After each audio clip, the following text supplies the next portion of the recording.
Hey, Coach. DeMar had a big game in Game 3. LeBron said he wanted to guard him tonight. How big was DeMar's 32 points again tonight with LeBron guarding him? Well, I don't know if LeBron guarded him the whole night. I think a lot of possessions he did, but I think they got switched off in transition. We had some cross matches where DeMar had different people guarding him in those situations. And luckily, DeMar had it going in that stretch because they were scoring on us and we were scoring on them. It's kind of tit for tat. So, again, they had some cross matches that they got caught with, and DeMar had an opportunity to score, and he was big for us. He and Kyle both have really they stepped up tonight. Go ahead, Chris. Dwane, up here in the front row. Chris. How important was Bismack tonight? I know he didn't have the monster night that he did the previous, but He was huge because, one, he's creating situations where they're committing 2 or 3 people, at least 2, to box him out. And he created some alleys for us to go for. I know Pat there at the end got a big offensive rebound because they're so worried about Biz, which they should be. And because he's such a great offensive rebounder, he creates some offensive rebounding alleys for other people. And that's why we have to gang rebound and not depend on him to get all the rebounds. And that's what Biz creates. He's one of our best screeners. He didn't make his free throws. It was 1 for 4 in his free throws, but he's been making his free throws, and he works on them incessantly. And again, he's huge for us. Just his spirit, his toughness, but also too, it's going to be good to get JV back now when they double team and blitz us. JV's a good ball handler, great passer there in the middle of the floor. So we'll invite the double teams there in the middle of the floor with Jonas coming back. Go ahead, please. Caitlin McGrath, Yahoo Sports. Just wondering, what has the crowd and being back on home court meant for this team, and when was the last time you heard it this loud here? Well, again, it's been great. They just push us through, so many situations just to get that adrenaline going.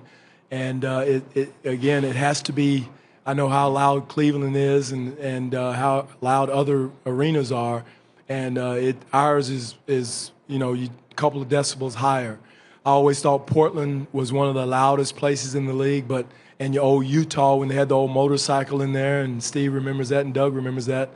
But ours is just as loud without the motorcycle and the noise pumped in. Ian.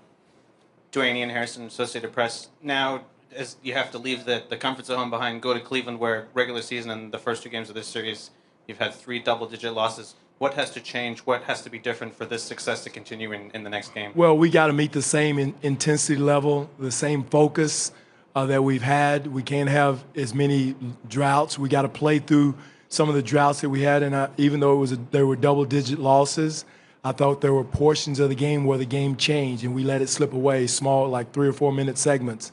And we got to cut those down and make sure we keep our poise in those segments of the game and not let them get away. We got to match their scoring in those segments, and not let them, go on those big runs. But again, timeout, but we still got to score. And that's where we struggle in those segments of the game. And that's going to be our goal, to go in with that and going with the confidence that, hey, we've won 2 games and, with that behind us. Scott, go ahead. Dwane, was it just a matter of execution on home court that made the difference, or did you figure something out after games 1 and 2? Well, we figured out a little bit, Scott. I think just understanding where we could get shots, how we could get stops. I thought we protected the paint better. We figured out ways to try to protect the paint. This team's a great scoring team. And so I think, you got to have a balance of what you want to take away, and you got to pick your poison. We had a better balance, Scott, more than just taking one thing away or 2 things away. I think we got a balance of what we were going to work with. And I thought that was huge on the defensive end. Offensively, we had a good balance between attacking the paint and also we're making shots. It's a make or miss league, and I think our home rims are good to us. Now we got to find those on the road. 2 questions left. Steve? Mike, go ahead, sorry. Dwane, just 2 things real quick. Why is Kyle able to thrive when his back is against the wall after scoring 18 in the first 2 games? And then with Biz, How comfortable were you with him guarding the perimeter? He did it late and did it very successfully. Well, Irvin tattooed him once there at the end. He didn't get close enough. But Biz is one of our best athletes. He's always teasing about chasing lions and everything in the Congo. I got to go over there this summer and see that. But he's got great feet, and his length, he's longer than you think, and so that allows him to guard perimeter guys pretty well. That's why we don't mind switching with him. And Kyle, he's a little pit bull. I mean, his back, you question him, that's when he rises to the occasion. And I've seen it so many times, and throughout the playoffs, everybody second-guessed him, and he's always bounced back. And that's what makes him, he's done that his whole life, through college, through high school, through, first few years of the NBA. And that's what has made him the all-star he is.